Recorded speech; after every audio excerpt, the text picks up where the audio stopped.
La bouchée de parole de ce jour nous vient de 1 Roi, le chapitre 19, les versets 11 à 14. Là, nous lisons, « Le Seigneur lui dit, sors d'ici, va dans la montagne, attendre ma présence.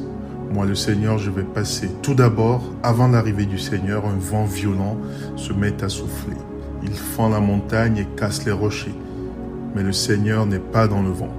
Après le vent, il y a un tremblement de terre, mais le Seigneur n'est pas dans le tremblement de terre. Après le tremblement de terre, il y a un feu, mais le Seigneur n'est pas dans le feu. Après le feu, il y a le bruit d'un souffle léger.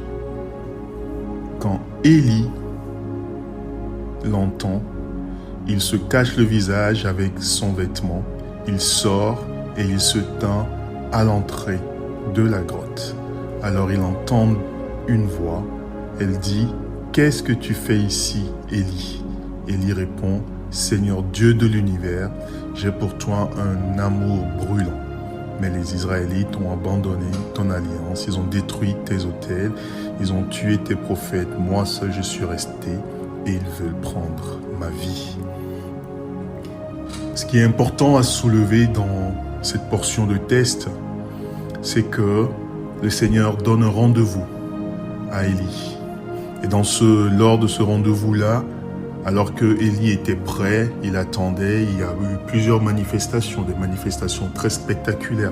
Le feu, le vent impétueux qui fend la montagne, ainsi de suite. Mais dans tout ça, Élie, qui avait donc le discernement, comprit que ce n'était pas encore le moment du Seigneur. Et c'est seulement lorsqu'il y a eu le murmure ou le souffle léger, selon les traditions, qu'on voit qu'il est sorti et il a rencontré ou il a eu la visitation, où il a reçu la parole de l'Éternel. La bouchée de parole aujourd'hui, c'est surtout pour nous exhorter à rechercher une intimité avec le Seigneur. Parce que pour entendre un murmure, pour entendre un souffle léger, il faut être proche de celui qui fait ce souffle léger ou celui qui fait ce bruit léger pour pouvoir l'entendre.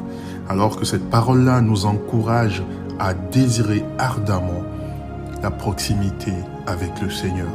Ne cherchons pas forcément des choses spectaculaires avant de croire que c'est Dieu qui existe.